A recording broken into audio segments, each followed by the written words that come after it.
Hello friend, इस video में हम फाइनेंशियल मार्केट के बारे में डिस्कस कर रहे हैं।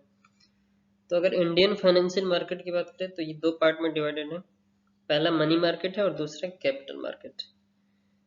तो मनी मार्केट जो होता है बेसिकली शॉर्ट टर्म्स के लिए लेंडिंग्स और बोरोइंग से रिलेटेड है, जबकि कैपिटल मार्केट में लॉन्ग टर्म्स के लिए लेंडिंग, बोरोइंग्स और इन्वेस्टमेंट होते हैं। कुछ प्लेटफॉर्म्स और टूल्स की बात करें तो जैसे टी बिल है, treasury bills, call money, hundis, mutual fund, IPO, initial public offering.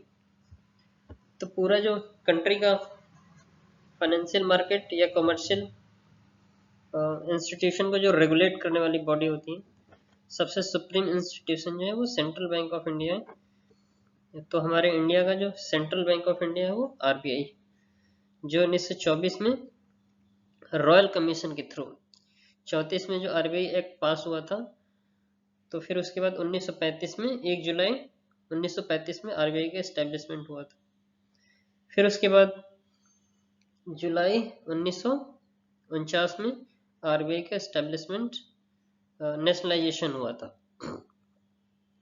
अगर स्टॉक मार्केट की बात करें तो उस केस में जो बैंकिंग इंस्टीट्यूशन है जो पूरे स्टॉक मार्केट को रेगुलेट करती है वो है सेबी, मतलब security exchange board of India. Financial market क्या है? एक ऐसा मार्केट प्लेस जहाँ पे बड़े लेवल पे ट्रेडिंग होती है सिक्योरिटी के through, including the stock market, bond market, forex markets and derivative markets among others। Financial system के स्ट्रक्चर की बात करें तो सबसे पहले फाइनेंशियल इंस्टीट्यूशंस, जिसमें कुछ बैंकिंग होते हैं, कुछ नॉन बैंकिंग होते हैं। तो बैंकिंग इंस्टीट्यूशन की बात करें तो कमर्शियल बैंक्स हो गया, कोऑपरेटिव सहकारी bank, regional rural bank RRB, प्रथमा ग्रामीण बैंक, जो 2 अक्टूबर 1975 को गांधी जयंती को एस्टेब्लिश हुआ था। फिर उसके बाद फॉरेन बैंक्स, कमर्शियल बैंक की दो कैटेगरी है, प्राइवेट और पब्लिक सेक्टर बैंक। फिर उसके बाद फाइनेंशियल मार्केट्स, इसमें से कुछ ऑर्गेनाइज होते हैं, कुछ अनऑर्गेनाइज होते हैं। तो ऑर्गेनाइज की बात करें तो कैपिटल मार्केट और मनी मार्केट। कैपिटल मार्केट की दो कैटेगरीज है, प्राइमरी और सेकेंडरी। फिर इसके अलावा फाइनेंशियल इंस्ट्रूमेंट होते हैं और उसके बाद फाइनेंशियल सर्विसेज, जिसमें कुछ फंड बेस्ड होती हैं, कुछ फ्री बेस्ड सर्विसेज होती हैं। फंड बेस्ड जैसे कि leasing, hire, purchase, consumer credit, bill discounting, factoring, insurance etcetera. Issue management, merchant banking, credit rating, डेप्ट रिकंस्ट्रक्टिंग, स्टॉक ब्रोकरिंग एटसेट्रा। तो फाइनेंशियल सिस्टम का स्ट्रक्चर क्या है? सबसे पहले कुछ फाइनेंशियल इंस्टीट्यूशन होंगे जैसे कि banking, non banking, development, regulatory और अदर्स। फाइनेंशियल मार्केट के बहुत सारे टाइप्स होते हैं, जैसे ऑर्गेनाइज, अनऑर्गेनाइज हो गया, प्राइमरी और सेकेंडरी मार्केट्स, मनी मार्केट और कैपिटल मार्केट। फाइनेंशियल इंस्ट्रूमेंट कौन कौन से होते हैं? तो मनी मार्केट और कैपिटल मार्केट्स। मनी मार्केट मतलब शॉर्ट टर्म के लिए, और कैपिटल जो कि लॉन्ग टर्म के लिए होता है। फाइनेंशियल सर्विसेज में क्या क्या रहेंगी? Banking, merchant banking, brokerage, underwriting, consultant, credit rating, discount houses, acceptance और मार्केट मेकर्स। उसके अलावा 7 फंक्शन ऑफ फाइनेंशियल मार्केट। सबसे पहला फंक्शन क्या है?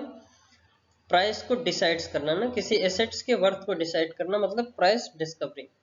दूसरा क्या है? फंड मोबिलाइजेशन, किसी भी सर्विस को एक्सपेंड करने के लिए फंड को मोबिलाइज करना। तीसरा क्या है? Market efficiency, information available in the financial markets, तो मार्केट एफिशिएंसी पे काम करना। चौथा liquidity, provides liquidity for buying and selling, है ना, मनी प्रोवाइड करना एक तरीके से। Risk sharing, manage risk and minimise risk with derivative tradings. Capital formation, increment in the productive asset stocks. Intermediaries, facilitates transaction between buyers and sellers. Types of financial market की बात करते हैं। सबसे पहले मनी मार्केट, फिर उसके बाद capital market, derivative markets और फॉरेन एक्सचेंज मार्केट्स, फिर उसके बाद कमोडिटी मार्केट्स। तो ये टाइप्स ऑफ फाइनेंशियल मार्केट्स हो जाएगा।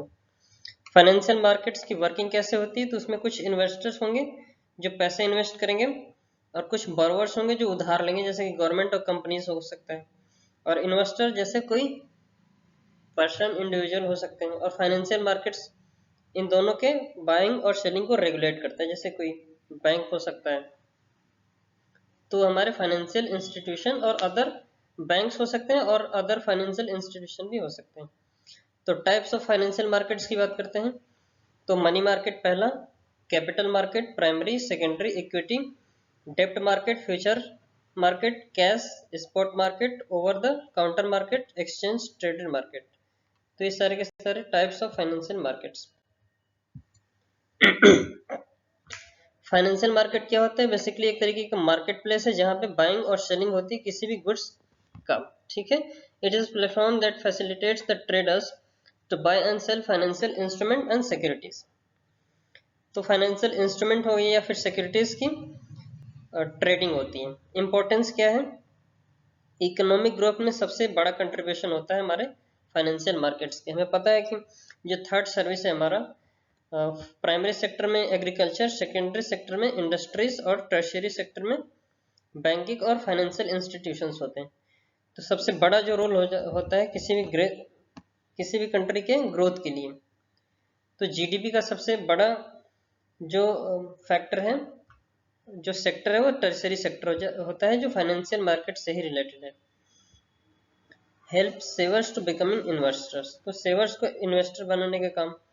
Helps business to raise money to expand their businesses, तो मनी को रेज करना जिससे बिजनेस एक्सपेंड हो सके। फंक्शन क्या है इसका? Price determination, mobilisation of funds, ensure liquidity, saves times and money. तो ये सारे के सारे इसके फंक्शन हो जाएंगे। टाइप्स कौन कौन से हैं? तो नेचर ऑफ एसेट्स, जैसे कि stock, bond, commodity and derivative markets हो गया। नेचर ऑफ क्लेम हो जाएगा इक्विटी मार्केट एंड डेब्ट मार्केट। मैच्योरिंग ऑफ क्लेम, जैसे कि money market and capital markets. Delivering timing, cash market, future markets. और ऑर्गेनाइजेशन स्ट्रक्चर, जिसमें एक्सचेंज ट्रेडेड मार्केट और over the counter. Meaning of capital market. Capital market is the part of financial system which is concerned with raising capital funds by dealing its shares, bond and other long term investment। तो इसमें long term investment की बात होती है और money market में short term investment की बात होती है। Capital market funds are used by industries and trade for making fixed investment. Capital market like money market also has 3 important components, जैसे कि सप्लायर फंड्स हो गया, बोरोवर्स एंड इंटरमीडिएटरीज। ठीक है, जिसमें एक फाइनेंशियल इंस्टीट्यूशन होगा जो इंटरमीडिएटरी का काम करेगा। कुछ ऐसे लोग होंगे, इंस्टीट्यूशन होगा जो बोरो करेंगे मनी को, और कुछ ऐसे होंगे जो इन्वेस्ट करेंगे उसमें। Many participant in capital market are mutual fund, insurance companies, development banks, foreign institutional investors, corporate organisation as well as individuals. तो इंडियन कैपिटल मार्केट का ये स्ट्रक्चर है कि government securities, industrial securities markets जैसे new issue market, old issue markets, development of financial institution जैसे कि banking sector हो गया, ICIC, IDBI bank, financial intermediaries जैसे कि merchant bank, mutual fund, leasing companies, venture capital companies, others. Capital market, it's meaning and component. The capital market serves medium and long-term funds for the businesses. It includes shares, debenture, bond, mutual fund, government securities, etc. तो 2 component है इसके, primary और secondary. पहला, primary में क्या क्या हो जाएगा? Public issue through prospectus, offer for sale, private placement और राइट इशू, और 5वां है आईपीओस। तो कैपिटल मार्केट्स एक तरीके के सर्व करता है medium and long term funds के लिए for the businesses. It includes जैसे share, debenture, bonds, mutual funds, government securities. Capital market का स्ट्रक्चर इंडिया में कैसा है? तो सबसे पहले गवर्नमेंट सिक्योरिटीज, फिर उसके बाद इंडस्ट्रियल सिक्योरिटीज मार्केट जिसमें कि न्यू इश्यूज मार्केट हो जाएंगे, और ओल्ड इश्यूज स्टॉक मार्केट हो जाएंगे, stock exchange. Development financial institution में कुछ बैंक्स हो जाएंगे जैसे कि IFCI, ICICI, IDBI etcetera. Financial intermediaries में क्या क्या हो जाएंगे? Merchant, mutual fund, leasing companies, venture companies और other financial organisations. Financial market के 2 कैटेगरीज हैं, पहला मेजर कैटेगरीज मनी मार्केट और कैपिटल मार्केट। मनी मार्केट में शॉर्ट टर्म के लिए बोरोइंग और लेंडिंग्स होती है, जबकि कैपिटल मार्केट में लॉन्ग टर्म के लिए इन्वेस्टिंग और कैपिटल बिल्डिंग होती है। कैपिटल मार्केट के जो फंक्शंस होते हैं वो कौन कौन से होते हैं, जैसे सेविंग मोबिलाइजेशन हो गया, फॉर्मेशन ऑफ कैपिटल हो गया, रैपिड इकोनॉमिक ग्रोथ हो गया, benefit to investors, variety of services, continuous availability of funds. Types of capital market जैसे प्राइमरी और सेकेंडरी, इसके टूल्स कौन कौन से हो जाएंगे, तो public issues, private placements, right issues, over the counter market, dealer markets. Indian financial system, money and share markets, एक ऐसा सिस्टम जिसमें कुछ लोग, कुछ फाइनेंशियल इंस्टीट्यूशन जैसे बैंक्स हो गया, industrial companies, government demand fund के लिए डिमांड करते हैं और यही उसके सप्लाई को पूरा करते हैं। ठीक है, the Indian financial system which refers to the borrowing and lending, यहाँ पे लेंडिंग LENDING होगा, तो जिसमें खरीद और बिक्री का काम होता है, ऐसे फाइनेंशियल इंस्टीट्यूशन जिसमें सप्लाई और डिमांड को पूरा किया जाता है for all individual institution and companies. तो इसके दो साइड्स होते हैं, एक ऐसे साइड जो डिमांड क्रिएट करते हैं और दूसरे उसके सप्लाई करते हैं। जैसे इंडिविजुअल इन्वेस्टर्स की बात करें तो ये बैंक के द्वारा डिमांड करेंगे और बैंक उसके सप्लाई को, लिक्विडिटी को मैनेज करेगी, पूरा करेगी। फिर उसके बाद इंडस्ट्रियल कंपनीज हो गया, तो इसमें इंश्योरेंस कंपनीज के द्वारा सप्लाई की जाती है। बिजनेस कंपनीज हो गया, तो ये म्यूचुअल फंड इसके द्वारा सप्लाई की जाती है और बिजनेस कंपनीज डिमांड क्रिएट करते हैं। वैसे गवर्नमेंट अगर डिमांड करेंगे तो उसकी सप्लाई फाइनेंशियल इंस्टीट्यूशन जैसे RBI के द्वारा की जाती है। अब types of banking system in India की बात करते हैं, तो ये बेसिकली 5 तरह का होता है। Central bank of India RBI, commercial bank, specialised bank, cooperative bank और डेवलपमेंट बैंक। तो सेंट्रल बैंक ऑफ इंडिया में पता है कि 1926 में जो रॉयल कमीशन आया था ब्रिटिश पार्लियामेंट के द्वारा, उसके रिकमेंडेशन से 1934 का गवर्नमेंट ऑफ इंडिया एक्ट पारित होता है। फिर उसके बाद जुलाई 1935 में RBI का एस्टेब्लिशमेंट होता है। फिर उसके बाद 1 जुलाई 1949 को RBI का नेशनलाइजेशन हो जाता है। तो सबसे बड़ा जो बैंक है, सारे बैंक्स कमर्शियल और जितने भी बैंक्स होते हैं उन सबको रेगुलेट करने का काम RBI का होता है। तो कमर्शियल बैंक जैसे कि पब्लिक सेक्टर बैंक हो गया, ये 3 टाइप में डिवाइडेड है, पब्लिक सेक्टर, प्राइवेट सेक्टर और फॉरेन बैंक्स। तो पब्लिक सेक्टर बैंक में जैसे SBI, bank of India, Punjab national bank, ये सारे के सारे गवर्नमेंट बैंक होते हैं जो पब्लिक सेक्टर बैंक में आते हैं। प्राइवेट सेक्टर के बैंक कौन कौन से हो जाएंगे, HDFC, ICICI, axis bank, yes bank, ये सारे के सारे प्राइवेट सेक्टर के बैंक्स होते हैं। Foreign banks, Hong Kong bank, China का जो है, इस तरीके के जो फॉरेन बैंक्स होते हैं वो इसकी कैटेगरी में आते हैं। स्पेशलाइज्ड बैंक जो स्पेशल क्षेत्र के लिए होते हैं, जैसे नाबार्ड हो गया, एग्रीकल्चर से रिलेटेड है, national agriculture banking for rural development. SIDBI हो गया जो इंडस्ट्रीज के लिए, जैसे small industries development bank of India भी कहते हैं, इसका फुल फॉर्म हो जाएगा। EXIM bank export import bank होता है, NHB नेशनल हाउसिंग बैंक और KCC का मतलब किसान क्रेडिट कार्ड। तो ये सारे के सारे बैंक स्पेशलाइज्ड बैंक हैं जो किसी विशेष क्षेत्र में ही काम करते हैं। ठीक है, नाबार्ड का जो हेडक्वार्टर है वो मुंबई में हो जाएगा और SIDBI का हेडक्वार्टर लखनऊ में हो जाएगा। कोऑपरेटिव बैंक की बात करते हैं, PACS, DCB, SCB। Development bank की बात करते हैं, IFCI, SFCI, RRB। तो RRB रीजनल रूरल बैंक, प्रथमा ग्रामीण बैंक, जो 2 अक्टूबर 1975 को गांधी जयंती पे इसका एस्टेब्लिशमेंट हुआ था on the recommendation of father of nation Mahatma Gandhi. Indian financial market performs crucial role in economic development of India through saving investment process also known as capital formation। तो saving और investment process के through जो Indian financial markets हैं वो economic development काफ़ी बड़ा role play करता है, क्योंकि टर्सरी सेक्टर का सबसे ज़्यादा कंट्रीब्यूशन होता है हमारे GDP की ग्रोथ के लिए। तो 4 तरह से क्लासिफाई कर सकते हैं इंडियन फाइनेंशियल सिस्टम को। सबसे पहले इंडियन फाइनेंस, दूसरा एग्रीकल्चर फाइनेंस और फिर उसके बाद डेवलपमेंट फाइनेंस, फिर उसके बाद गवर्नमेंट फाइनेंस। तो इसकी 4 कैटेगरीज हैं इंडियन फाइनेंशियल सिस्टम की। ऑर्गेनाइज कमर्शियल बैंक की 3 कैटेगरीज होती हैं, public sector bank, private sector bank और foreign banks. Security exchange board of India financial market का जो रेगुलेटर है, सबसे बड़ा बैंक जो फाइनेंशियल मार्केट और स्टॉक मार्केट को रेगुलेट करता है। ठीक है, regulate stock market and mutual fund. कब इस्टेब्लिशमेंट होता है इसका? 12 अप्रैल 1988 को होता है।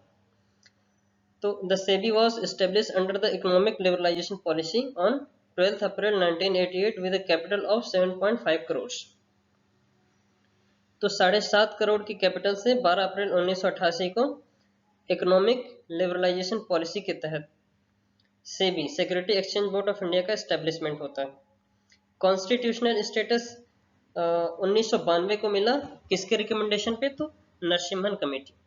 नरसिम्हन कमेटी के रिकमेंडेशन से सेबी को 1992 में कॉन्स्टिट्यूशनल स्टेटस मिलता है।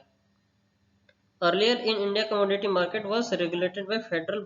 हाँ, तो इसके पहले जो कमोडिटी मार्केट था वो इंडिया में किसके द्वारा रेगुलेट होता था? तो वो फॉरवर्ड मार्केट कमेटी FMC के द्वारा रेगुलेट होता था। फिर ये मर्ज हो गया सेबी में, security exchange board of India में 28 सितंबर 2015 को ये मर्ज हो गया। It has constitutional authorities and controls all the activities of Indian capital markets. तो इसके बाद कॉन्स्टिट्यूशनल अथॉरिटी है और कंट्रोल है, जितने भी एक्टिविटीज होते हैं इंडियन कैपिटल मार्केट में उसको कंट्रोल करने के लिए। नोट में एक पॉइंट है, UTI मतलब unit trust of India is the largest and biggest mutual fund institution. तो सबसे बड़ा जो म्यूचुअल फंड इंस्टीट्यूशन है वो कौन सा है? UTI मतलब यूनिट ट्रस्ट इंडिया। कुछ इंपॉर्टेंट शेयर प्राइस इंडेक्स की बात करते हैं। जैसे पहला BSE बॉम्बे स्टॉक एक्सचेंज का क्या है? सेंसेक्स है, जो 1875 में स्टैब्लिश हुआ था। It is the most sensitive share index of Mumbai stock exchange. This is the representative of index of 30 main shares. तो 30 मेन शेयर का जो स्टॉक एक्सचेंज है उसका रिप्रेजेंटेशन BSE के द्वारा होता है। इट इज द ओल्डेस्ट, सबसे पुराना स्टॉक एक्सचेंज है जो 1875 में फाउंड हुआ था। और बेस ईयर कब से लिया जाता है इसका? 1978 से 1989। NSE की बात करते हैं, नेशनल स्टॉक एक्सचेंज। 1994 में इसका एस्टेब्लिशमेंट हुआ था और इसका नया नाम क्या है? SPN CNX Nifty. This is the representative share price index of 50 main shares. तो 50 मेन शेयर्स का रिप्रेजेंटेशन NSE के द्वारा आता है, national stock exchange. This stock exchange of India founded on Pherwani committee recommendation 1994। तो ये जो स्टॉक एक्सचेंज है वो फेरवानी कमेटी के रिकमेंडेशन से 1994 में फाउंड हुआ था। तीसरा डॉलेक्स है, इसका भी BSE 200 Bombay stock exchange dollar value index से इसका रिप्रेजेंट होता है। It is the most sensitive share index of the Mumbai stock exchange. This is the representative index of 30 main shares. It is the oldest stock exchange of India, founded 1875। It's base year is 1989 to 1990। सबसे last में RBI की बात कर लेते हैं। तो ये सारे स्टॉक मनी और शेड्यूल बैंक्स को रेगुलेट करने का काम किसके पास है? RBI के पास। 1 अप्रैल 1935 में इसका एस्टेब्लिशमेंट होता है, हेडक्वार्टर इसका मुंबई में। ठीक है, 1 जुलाई को इसका नेशनलाइजेशन हुआ था 1949 में। एस्टेब्लिशमेंट इसका 1 अप्रैल 1935 को होता है, जिसका हेडक्वार्टर मुंबई में। ये पूरे स्टॉक मार्केट और जितने भी कमर्शियल शेड्यूल बैंक्स होते हैं उन सबको रेगुलेट करने का काम RBI का है।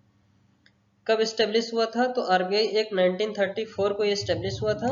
On 1 April 1935 with a capital of 5 crores it was nationalized on 1 January, sorry 1 जनवरी है, जुलाई नहीं है, 1 जनवरी 1949 on the recommendation of parliamentary committee। तो RBI का जो स्टेब्लिशमेंट होता है, RBI एक 1934 को होता है और नेशनलाइजेशन इसका 1 जनवरी 1949 को इसका नेशनलाइजेशन हो जाता है on the recommendation of parliamentary committee in 1948।